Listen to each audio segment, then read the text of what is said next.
Les policiers adjoints, ça fait quelques temps qu'on demande justement à ce qu'ils soient valorisés.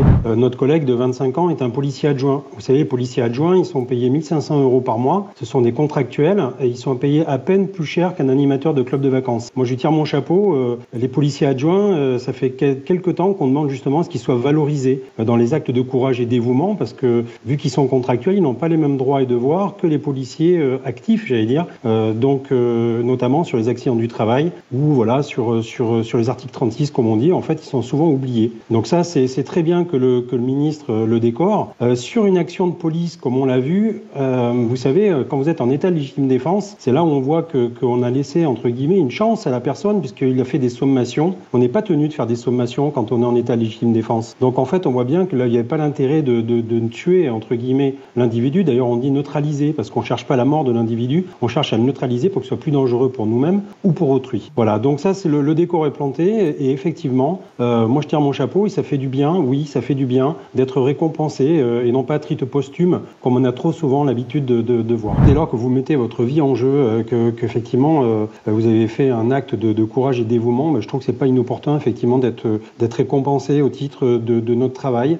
Trop souvent, on entend que la police tue par certaines personnes, les politiciens mal avisés, alors qu'aujourd'hui, c'est des policiers qui sont tués. Il y a qu'à regarder la dernière semaine malheureuse qui est interminable, et vous verrez que, encore une fois, les forces de l'ordre ont payé un lourd tribut. Voilà, donc moi je laisse à tous ceux qui ont une vie artificielle d'aller sur les réseaux. Nous, on est dans la vraie vie, tous les jours on risque notre peau, et je peux vous dire que quand vous sortez votre arme, vous faites pas le fier, parce qu'il y a cette charge mentale que vous avez avec une arme, et quand vous en servez, effectivement, c'est toujours parce que vous n'avez pas le choix. C'est pour défendre votre peau, c'est pour défendre la peau de quelqu'un d'autre, et c'est pour se protéger. Et on se rend compte aujourd'hui que le fait d'être policier, en fait de vous une cible, et au lieu de calmer les choses, quand on arrive normalement dans une société dite progressive, quand un policier arrive, tout doit se régler, ça c'est sur le papier. Or en fait, on se rend compte qu'on a des personnes, des individus, des jeunes aussi, des fois très jeunes, qui viennent au contact, qui n'hésitent pas à venir au contact. Regardez ce qui s'est passé dans le commissariat du 13e arrondissement la semaine dernière, un individu qui a pris une arme de service d'un policier sur lui pour les tuer. Voilà, donc aujourd'hui, on se rend compte qu'il n'y a plus cette barrière comme avant, où on était respecté, même si on est toujours respectable, mais aujourd'hui, voilà, on sait que